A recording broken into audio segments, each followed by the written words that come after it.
নমস্কার, কেমন আছেন সবাই? আশা করি সবাই খুব ভালো আছে। আমরাও খুব ভালো আছি। মোচা কাটতে বসে গেছিলাম, কিন্তু কি করব, বাবান একটু কাজ ছিল, তাই আমি একটু কোলে নিয়ে ঘুরু ঘুরু করিয়ে আবার মোচা কাটতে বসে পড়ব। তো মোচা কাটতে আমার বিশেষ খাটনি বলে মনে হয় না, কিন্তু সময়টা না বড্ড লাগে। তো এত সময়ের জন্য না কোমর একদম প্রচণ্ড ধরে যায়। আর বিশেষ করে সিজার হওয়ার পরে না আমি আরও নিচে বসলে আমার একটু কষ্টই হয়। কিন্তু তাও আমার মনে হয় কি, যে বাজারের কেনা মানে কেটে দেওয়া মোচার থেকে বাড়িতে এনে সেই কেটে মোচার কোয়ান্টিটিটা একটু বেশিই হয়।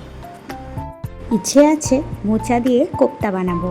তো একদিনে কাটা একদিনে করা তো সম্ভব নয়, তাই আগের দিন কেটে রাখছি। তো কাল সানডে আছে, কালকেই বানাবো।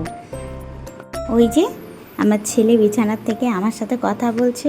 ও আসলে ভাবছে কি, আমি অনেক খেলনা বাটি নিয়ে বসেছি, আসলে লাল রঙের তো, তাই মোচার রঙটি ওকে খুব আকর্ষণ করছে।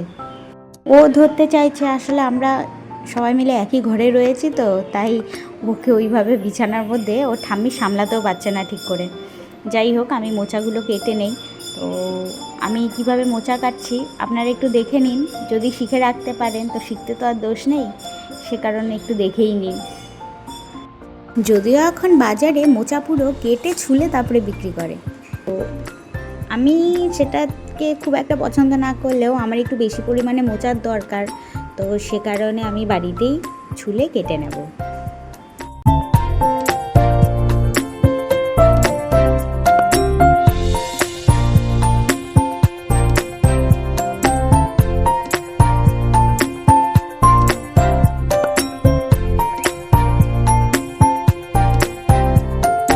তোমাদের সাথে এই একা একা গল্প করতে করতে আমার মোচা দিব্যি কাটা হয়ে গেল, বেশিক্ষণ সময় লাগলো না।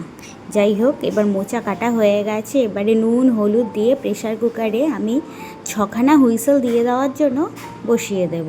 6টা হুইসেল দিতেই হবে, কেননা একটু সেদ্ধ হয়ে গেলে কি চটকাতেও সুবিধা হয়, কিছু বানাতেও সুবিধা হয়, কেননা মোচা সেদ্ধ হতে বেশ খানিক সময় লাগে। সন্ধে হয়ে গেছে, সুদীপ্ত অফিস থেকে চলে এসেছে, আর সাথে নিয়ে এসছে পুদিনা পাতা। তো আমি এখন পুদিনা পাতা দিয়ে ওকে শরবত বানিয়ে দেবো। ও বললো একটু ঠান্ডা ঠান্ডা খেতে ইচ্ছে করছে। এই যেই বলা সেই কাজ, আমিও কাজে লেগে পড়লাম শরবত বানানোর জন্য। তবে যা গরম পড়েছে না, বিকালের দিকে একটু ঠান্ডা ঠান্ডাই মনটা করে। মনে হয় যদি একটু কেউ শরবত বানিয়ে দিত বা একটু আইসক্রিম, এরকম টাইপেরই মনে হয়। যাই হোক, মোটামুটি শরবত আমার শেষের পথে, এবারে সুদীপ্তকে দিয়ে দেব। ছেলেও আমার সারাদিন বাবাকে দেখতে না পেয়ে যখন অফিস থেকে আসে তখন বাবাকে ছাড়তে চায় না, ওর সাথেই খেলতে খুব ভালোবাসে। যাক, সেই ফাঁকে আমি আমার কাজগুলো সেরে নিতে পারি। দেখেছেন, ওই যে বাবা ছেলে মিলে খেলা করছে। এবারে আমি শরবতটা দিয়ে দেব। তবে খেতে কিন্তু অসম্ভব ভালো হয়েছিল, কারণ আমরাও খেয়েছি তো, তাই বলতে পারছি। ওকে এখন দিয়ে দেব, তারপরে আমরাও খেয়ে নেব। এরম বেশ ভালো লাগে, তাই না? এই আমার ছোট্ট পরিবার, আমার ছেলেকে নিয়ে এখন আমরা সবাই মিলে খেলাধুলা করছি।